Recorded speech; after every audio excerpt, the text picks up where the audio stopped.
Hey everybody, got some new news today in the college football world.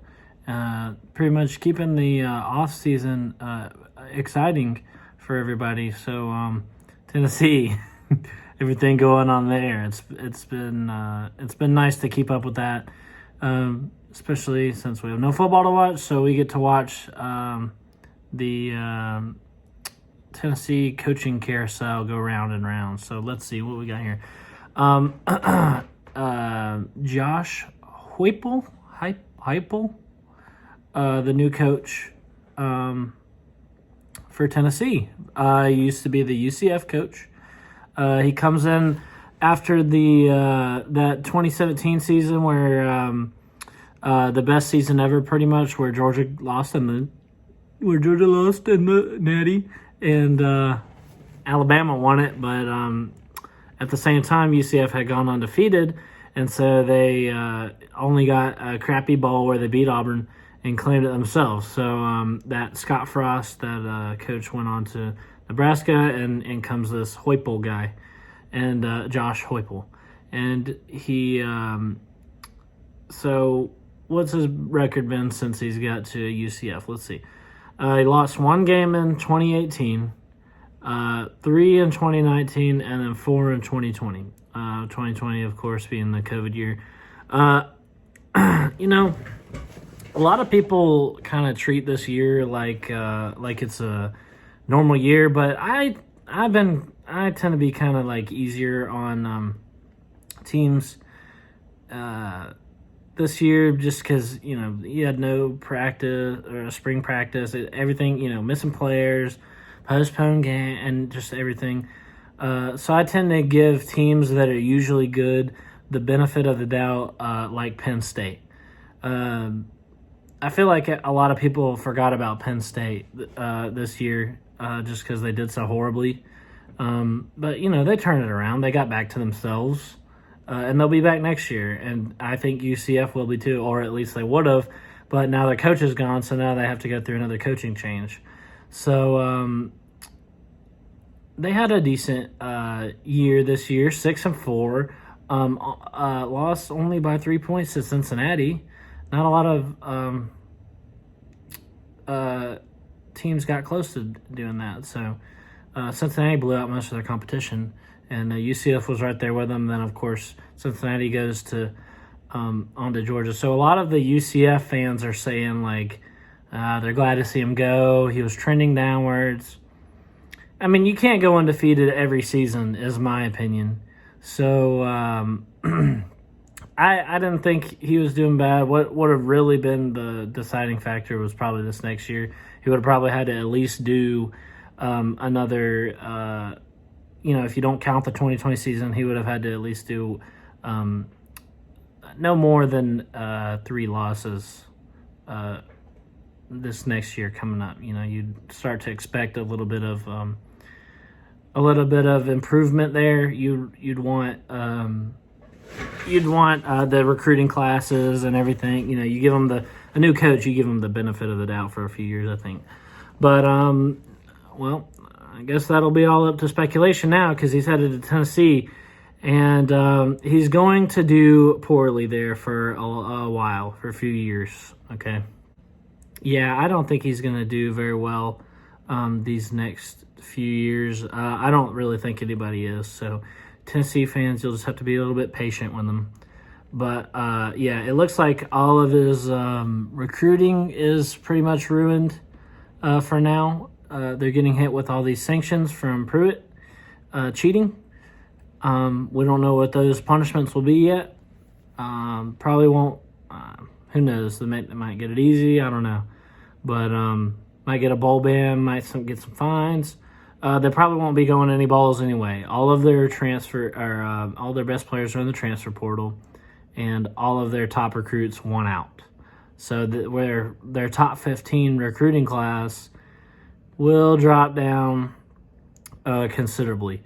But I don't think it's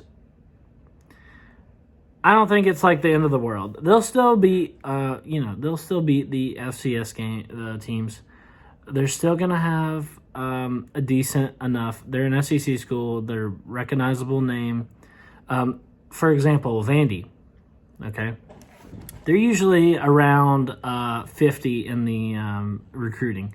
So Vandy, the worst team in the SEC. I'm not counting South Carolina for now, but Vandy's pretty much the worst in the SEC, and they get straight 3 stars. Okay, I think Tennessee can get. I think they can get straight 3 stars, and you can do decently with 3 stars. You know you won't. You're not going to win the big games probably. Might jump up and get an upset down them, but you know you'll be pretty much at the bottom of the SEC. Down there with South Carolina and Vandy. Maybe not as bad as Vandy. But, yeah, you're going to be down there for a while. But guess what? Bottom of the SEC is like mid-tier for other conferences. So, which, you know, you mostly you play a lot of SEC games. So your records are going to be pretty bad. But you'll have to have patience, you know. So, another thing I wanted to know about recruiting, this Heupel guy, UCF recruiting usually hovers around the, at least for the past couple of years, the 60s and 70s. So he'll be dealing with a similar recruiting class as he normally has, right?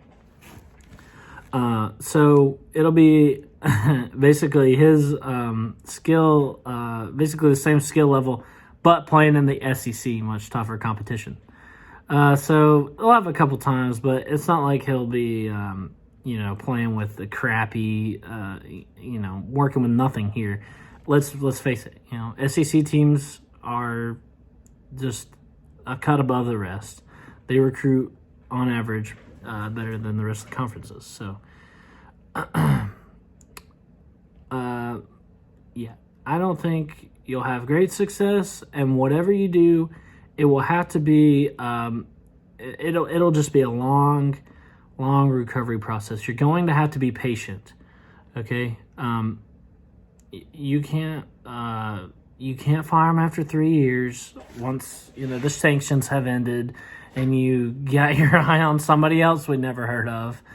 I think this is a decent hire. I do. I think this is probably about as good as Tennessee could have done, possibly, because nobody else wanted the job. I mean, at least you're not having 8 coaches turn down the job like last time and having to go with Pruitt. No, UCF is a successful team.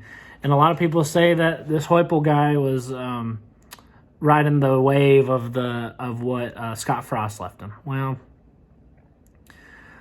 he managed to hang on to it. So, and he's getting the same talent. So I think, you know, well, that remains to be seen.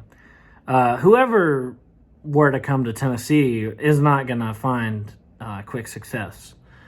So, yeah, Tennessee, man, it's going to be tough these next couple of years. Remember that Georgia State loss? There'll be a few more of those. You'll probably drop down to low Power 5 / G5 level. I'm sorry. It's going to be tough. You're going to have more losses to the Georgia States of the college football world. So it's just, I really feel for you, Tennessee. It's going to be tough. Going to be a really slow rebuild. Don't fire the dude this time, though. Seriously, you're going to have to hang on to him for a while because you just can't be firing your coaches every 3 years, man. Not a good look. Not good for your program. So you know, that scares off any potential coaches that want to work there. You know, you have these high expectations, and if you don't perform, you're fired in 3 years. No wonder Jeremy Pruitt cheated. He was trying to, I mean, I'm not justifying it or anything, but it's not a surprise. He was trying to live up to the expectations that the fans had for him. And obviously not a good enough coach to coach his way there, so he had to do a little bit of that. So, But yeah, Tennessee, just got to hang on for now. I'm sorry. Wish you the best. I really do. I like my old Rocky Top, and I just hope that they get this thing back on track soon. I don't know. I don't think it'll be 10 years before you're any good again. Probably when these sanctions wear off, and a lot of people are being real dramatic about it, but you can do a decent turnaround if this Heupel guy is up to the speed. The Danny White hire was a good hire, straight up. So does Danny White trust this Heupel guy? So yeah, that's the news today about the Tennessee situation. So appreciate you guys watching, and I'll see you next time. Stay tuned for more college football content. Go Jackets!